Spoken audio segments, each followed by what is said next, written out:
from the Grand Canyon, so I think I finally found a spot that wasn't so windy. We've tried a couple of times. But today we are up at the Grand Canyon South Rim to check off 3 things from our bucket list, our to-do list, our gotta get her done list.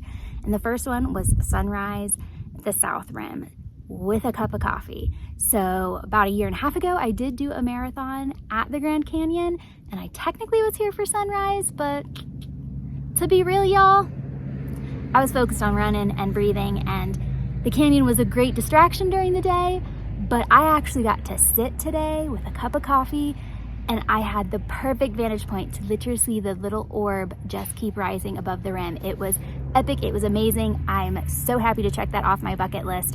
It was totally worth the ridiculous wake-up time that I had this morning. But today we are out here soaking in the beauty of the Grand Canyon, and there is so much that you can do here with a dog and without going down into the canyon. So even though everything I'm going to share with you today is dog friendly, it's also just stuff that if you don't want to go down into the canyon, there's so much beauty and so much that you can soak in here. So right now we are on the rim trail, and we are just shaking out some anxiousness. Like, it's been so hot in Phoenix, we are so tired of it, and so we don't get outside. So we are just getting some movement in and enjoying every moment of it. So we are on the rim trail.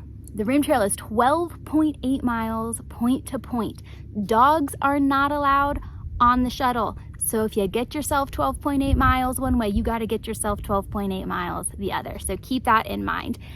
And with the rim trail, I think there are 2 very distinct experiences.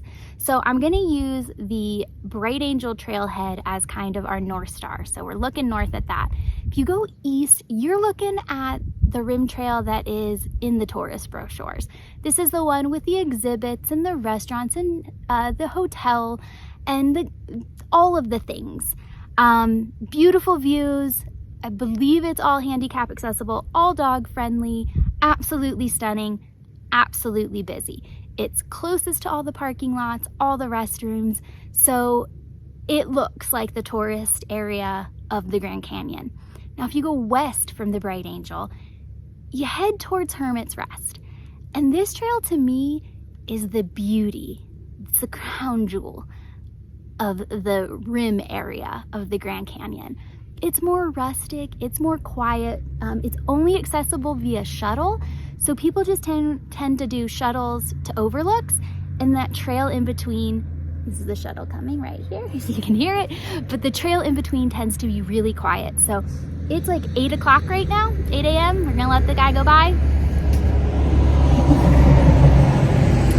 But it's like 8 a.m. right now, and I've seen maybe 4 or 5 people on the trail, where already to the east of the Bright Angel trailhead sign, it was packed. So love this side of the park. It is a little hillier. It is not fully wheelchair accessible unless you do the shuttles and are just doing some overlooks, but it's definitely more rugged, more enjoyable for me because I like to get away from the crowds. And I don't know, it just feels like the true Grand Canyon to me, because you get solitude and you can find places to sit in the quiet and talk to your camera and nobody notices. But we're gonna keep moving. I'll bring you along. I'll show you what it looks like over here. And we're probably only gonna do about 6 miles today here, because this does have a little bit more sun on this side. And of course, the heat spike followed us up here, so it's gonna get a little toasty up here. Luckily the mornings are great, so good trade-off. But we will see you on the trail.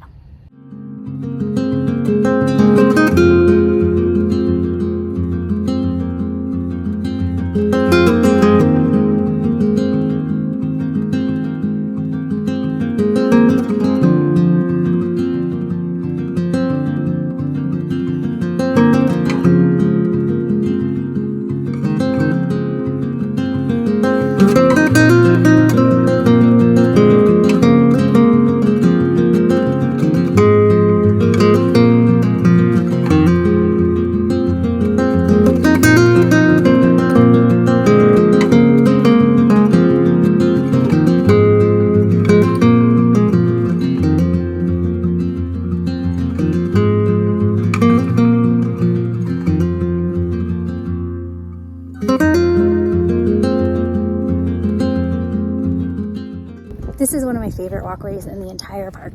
Heads to that overlook. I don't know, it just feels like you're going somewhere like crazy special. It feels like you're literally walking on a ridgeline or the top of the world. And it's super easily accessible. It's even accessible by shuttle, and you just come out here and enjoy it. I had it to myself for quite a bit of time, so if you hang out in the morning, you can get it by yourself.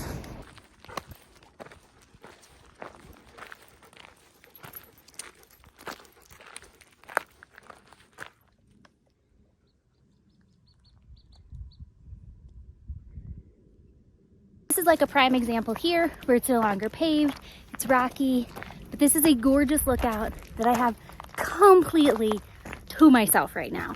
In fact, I think I have the next lookout to myself as well. So, but this is the prime example that this one's a little more rugged than the other side, than to the east of the Bright Angel. So just keep that in mind. If you want more of a trail experience, more quiet, more solitude, head to the west of the Bright Angel. So even though there's not as many amenities on this side, there are bathhouses and there are a few porta potties and there's trash cans. So this is one of like the shuttle pull-offs. So generally those are where the amenities are. So if you need to use the restroom or need to throw dog poop away, hop into one of the little shuttle pull-offs and most likely that amenity will be waiting for you. Right back on trail. Woo! My leash is falling down.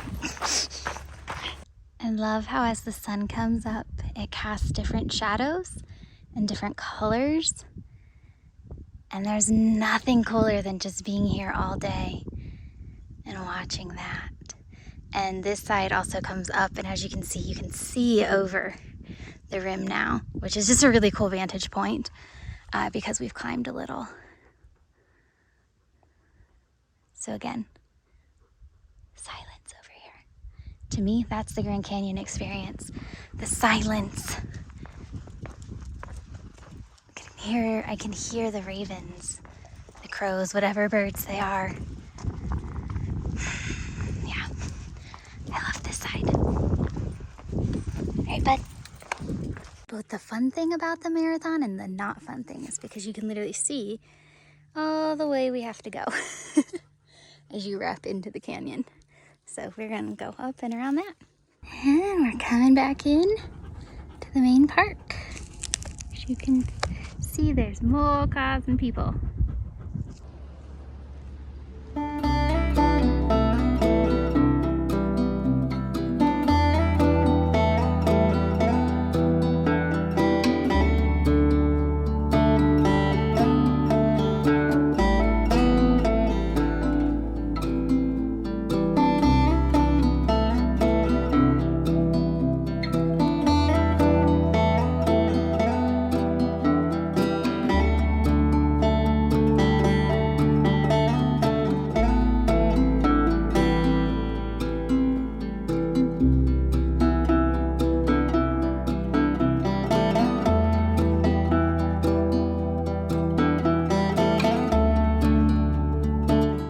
No day at the Grand Canyon is complete unless you find a shady spot to lay down and relax on the edge of the canyon.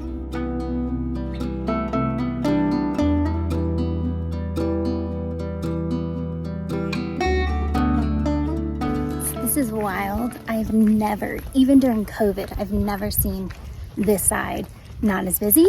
My thought is maybe everybody's coming Saturday. It is a Friday, but I've been here on a Friday and I've also never seen the busy side this not busy. So apparently I just got lucky and it's been amazing. It's been quiet. I mean, there's definitely people over here, but usually this is body to body. So super cool experience. This is the most people I've seen all day. Wild. Wild.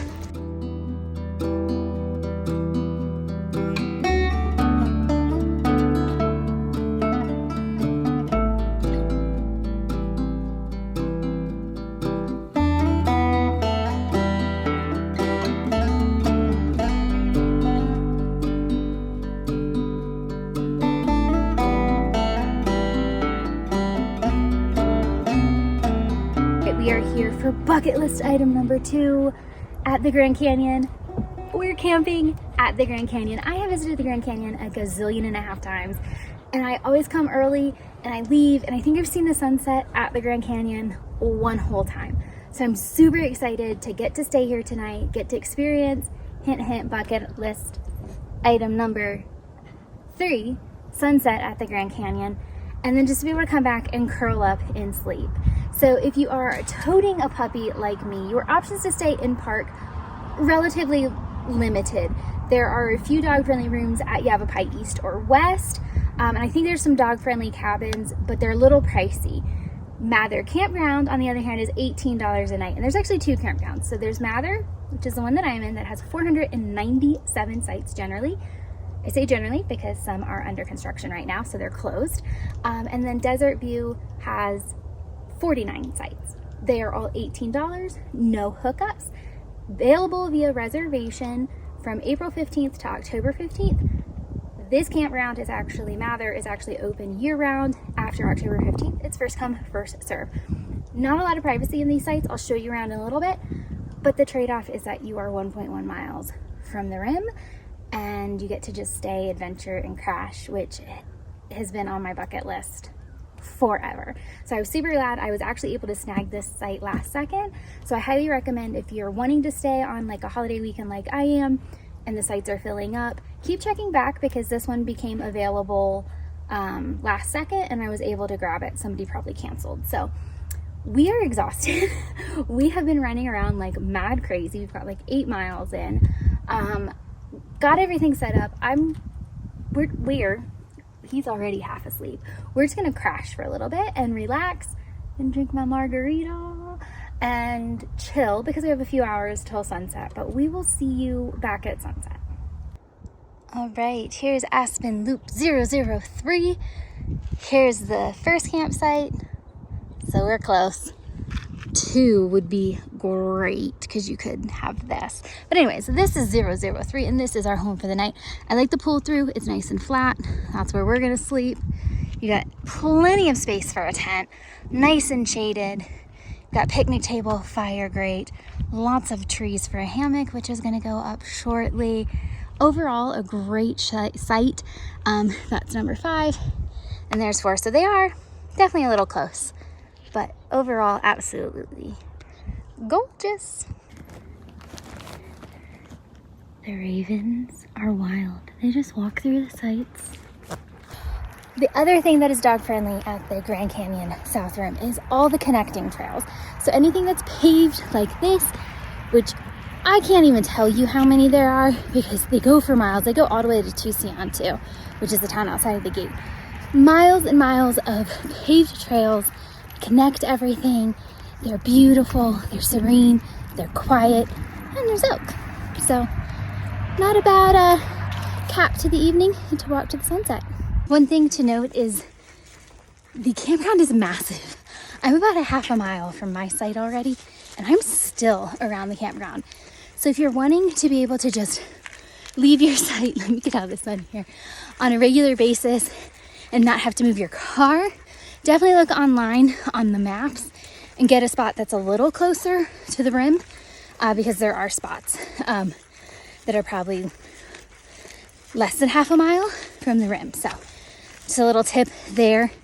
I am the closest to the entrance of campground, farther from the rim, but that's okay. This trail is so beautiful that it feels great to walk when it's a little bit cooler, because it got really toasty in the middle of the day. So as you can tell by my sunburn, even though I had SPF 50 on 3 times, it was pretty toasty up here. So we're gonna just keep walking to the rim for sunset. Oblivs. He's oblivs.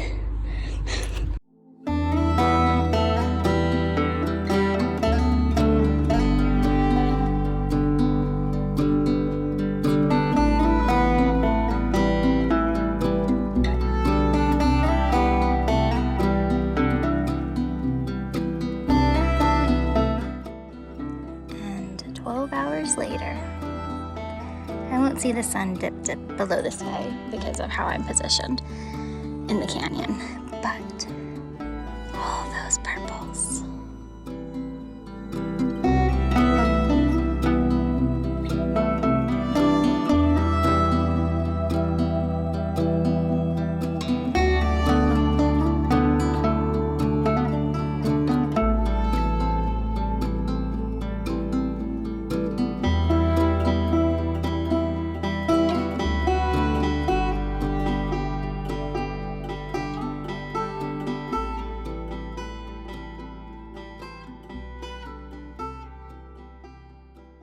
All right, we said goodnight to the Grand Canyon.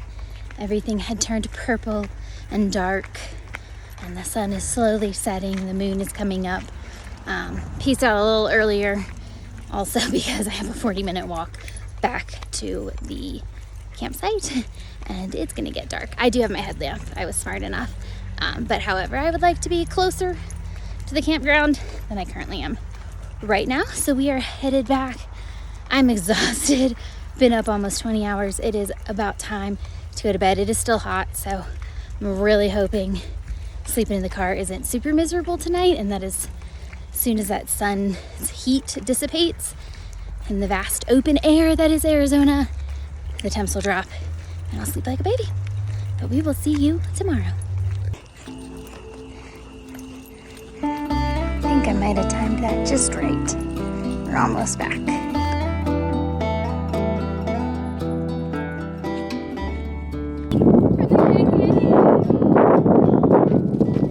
And just in case that wind was too crazy, good morning from the Grand Canyon.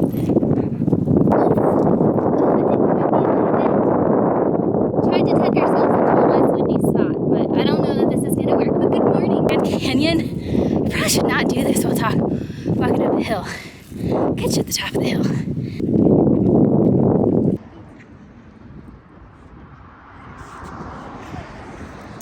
I wondered what he was looking at, all the people.